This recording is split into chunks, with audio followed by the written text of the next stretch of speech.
Hello guys, welcome to our channel. ఇవాల్టి మన వీడియోలో పిల్లల రొంపకి ఒక మంచి రెమెడీని తెలుసుకుందామండి. కొన్ని మెడిసిన్తో కూడా క్యూర్ అవ్వవండి, పాతకాలం పద్ధతుల ద్వారానే క్యూర్ అవుతాయి. అలాంటి ఓ 2 మంచి టిప్స్ని ఈ వీడియోలో తెలుసుకుందామండి.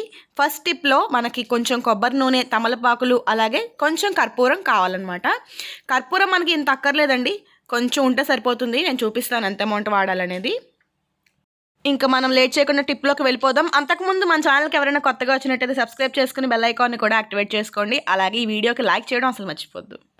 స్టవ్ ఆన్ చేసేసి కొబ్బరి నూనె పెట్టుకోవాలండి. ఇప్పుడు ఈ కొబ్బరి నూనె అంతా కూడా మనకి ఏంటంటే చక్కగా కరిగిపోతుంది. ఇది నూనెనండి, ఇక్కడ చలి ఎక్కువగా ఉండటం వల్ల ఇలా గడ్డ కట్టేసింది అనమాట. ఇప్పుడు దీంట్లోకి ఒక 1/2 టీ స్పూన్ దాకా కర్పూరాన్ని వేసుకోవాలండి. ఇక్కడ చూపిస్తున్నాను చూడండి, కొంచెం కర్పూరం వేసేయాలి. వేసి కర్పూరం కరిగే వరకు కూడా ఉంచేసి స్టవ్ ఆఫ్ చేసేసుకోండి. మనం స్టవ్ ఆఫ్ చేసుకుని ఇది పూర్తిగా చల్లారనివ్వాలండి.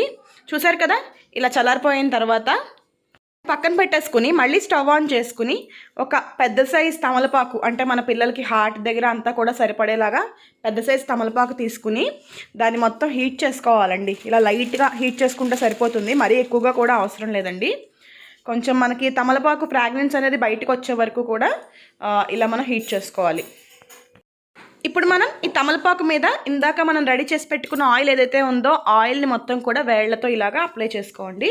మీరు బ్రష్ అయినా యూస్ చేయొచ్చు, ఫింగర్స్ అయినా యూస్ చేయొచ్చు. మొత్తం తమలపాకు అంతా మాత్రం ఈ ఆయిల్ స్ప్రెడ్ అయితే సరిపోతుందండి.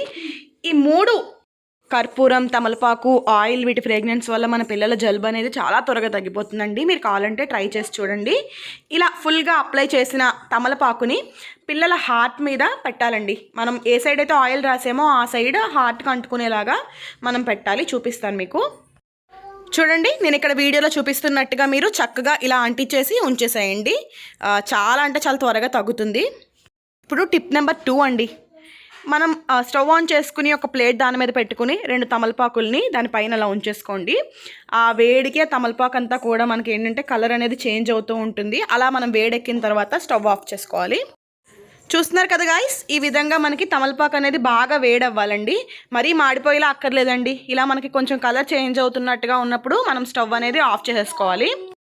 ఇదిగోండి గాయస్, ఇక్కడ చూడండి, ఈ విధంగా మన తమలపాకులు అనేవి కాలిన తర్వాత వీటిని చక్కగా చిన్న చిన్న ముక్కలుగా చేసుకుని ఒక రోల్లో వేసుకుని చక్కగా దంచుకోండి. మీరు చేతులతో కనుక వీటిని నలిపి రసం తీయగలిగితే అలా తీసేసుకోవచ్చండి.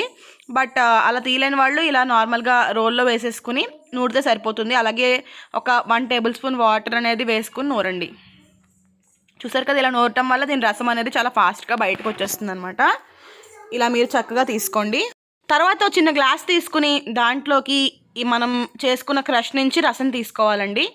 చాలా చక్కగా రసం అనేది చూసారు ఎలా బయటకు వస్తుందో. ఈ విధంగా తమలపాకు రసం అనేది తీసుకుని మనం దీన్ని పిల్లలకైతే తాగించేసేయాలి. బాగా చిక్కగా ఉంటే తాగలేకపోతే కొంచెం వాటర్ యాడ్ చేసుకుని ఇలా పల్చగా కూడా వాళ్ళకి పట్టించేయచ్చు అనమాట. దీనివల్ల కూడా జలుబు అనేది చాలా ఫాస్ట్గా తగ్గుతుందండి. చూసారు కదా ఫ్రెండ్స్, తమలపాకులతో 2 అద్భుతమైన చిట్కాలని. మీకు కనుక ఈ వీడియో నచ్చినట్లయితే ఖచ్చితంగా లైక్ చేయండి, షేర్ చేయండి. అలాగే ఛానల్ కొత్తగా వచ్చిన వాళ్ళు సబ్స్క్రైబ్ చేసుకుని బెల్ ఐకాన్ని కూడా యాక్టివేట్ చేయండి. Bye bye.